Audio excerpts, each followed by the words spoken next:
Weekend Game Plan gets out into the community with Suburban Newspaper sports editor Mark Lidbetter and the Amateur Sports Report. Simon Sligas in for Matthew Ross this Weekend Game Plan with Dave Chinadui with you till, Dave, what time are we going till, 9?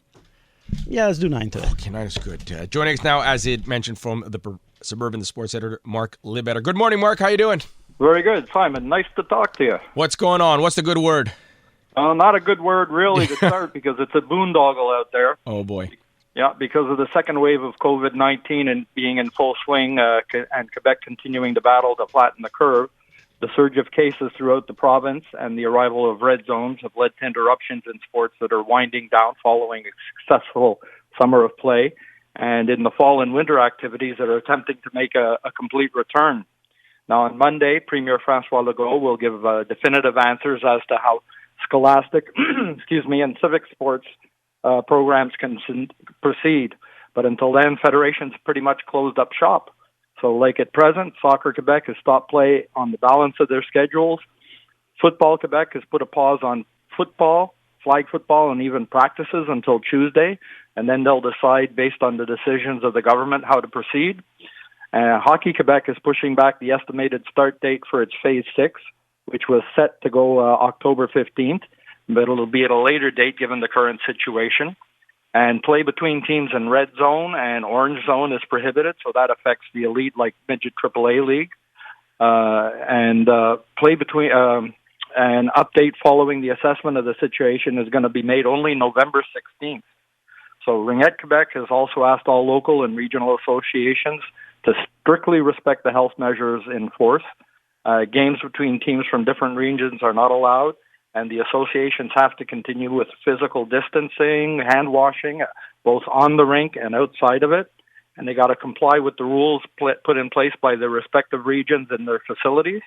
And if they're more stringent than the federations, they have to follow those. So just very tumultuous out there. So basically, at 3:30 today, Mark, I have an appointment at the Apple store to fix my screen. So basically what you're telling me is, Simon, go to the sports experts there, buy a pair of running shoes, and walking. We're going to be down to just pretty much walking and jogging. That's going to be the exercises we're going to be doing for the next couple of months. Legault did mention tennis. He says you can practice social distance between tennis. Yeah, but I bark at the officials, so I get close to the officials. So get into the power walking. Yeah, get into the power walking. Stay away from the officials. I saw this story as well, Mark, about Noah Eisenberg becoming the first Canadian in the Welsh Professional Soccer League. Yeah, Noah Eisenberg has pursued his dream to play pro soccer across the pond, where he's joined Llangefni Town FC, playing in the Welsh Second Division. The 22-year-old center midfielder has an extensive soccer resume, including playing at St. George's School with the MRO Griffins in Lac St. Louis and Boisbriand FC in U17 AAA play. And Noah's also represented Canada in the Maccabea Games. And also to improve his skills, Eisenberg is trained with Belgian First Division club Waasland Beveren and also in Northern Ireland with Derrigay FC and Lurgan Celtic. He has a nose for the neck. He's been a top scorer with his teams and in his leagues, and he's also gotten several MVP nods. Now, prior to taking a run at the pros, Noah attended Bridgeton Academy, Tilton Prep, and Birmingham Southern College, all on athletic scholarships. But right now, they're in a bit of flux over there. It's training only, and he's getting acclimated to his team's systems to prepare for the launch of the season. But there are a trio of friendlies scheduled where he will get his first touch of the ball in European professional soccer. So good on him for keep going at it. Nice, and also the Laval Pirates are back in action. Yeah, and they're in a bit of a hole. They're 0-2 in following a pair of losses on their home field at Parc Lausanne to the Roussillon Cobras in the best-of-7 championship finals of the Quebec Junior AA Baseball League. And the Cobras struck with an 11-0 win in the opener, where one run would have been sufficed given the performance of Cobra pitcher Émile Bellemare. Not only did Bellemare toss a one-hitter, a second-inning double to Jeremy Robert, but he fanned 17 Pirate batters.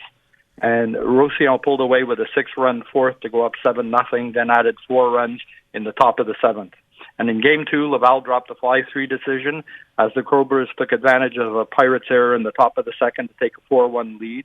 Laval took a pair back at the bottom of the second to make it 4-3 contest, but Roussillon closed out the scoring with one in the third to earn the win. Well, The series shifts to Parc LeBlanc on the South Shore tonight, and tomorrow night, Jeremy Romero will be on the mound for Laval trying to get them back in the series tonight, while Cobra's Alexis Deschênes will try to get his team one step closer to the sweeping the Pirates. Well, the young man you mentioned, Emile Bellemare, 17 strikeouts. Also, yesterday, MLB lost a legend. Bob Gibson passed away, and I saw a stat that he holds the record for the number of strikeouts in a World Series game at 17 as well. So maybe perhaps the young man paying homage to a great pitcher. Could be, and I'm of an age where I had the good fortune to see Bob Gibson pitch against the Expos when they came into the league. So he was just a terror on the mound, very intimidating. Never mind the brush back, he'd plunk you if he had to. Well, it's just seeing some of the tweets that I don't remember at all, but just just some of the stats that have come up for him. 30 strikeouts in a single World Series. He did that twice in 68 and 64.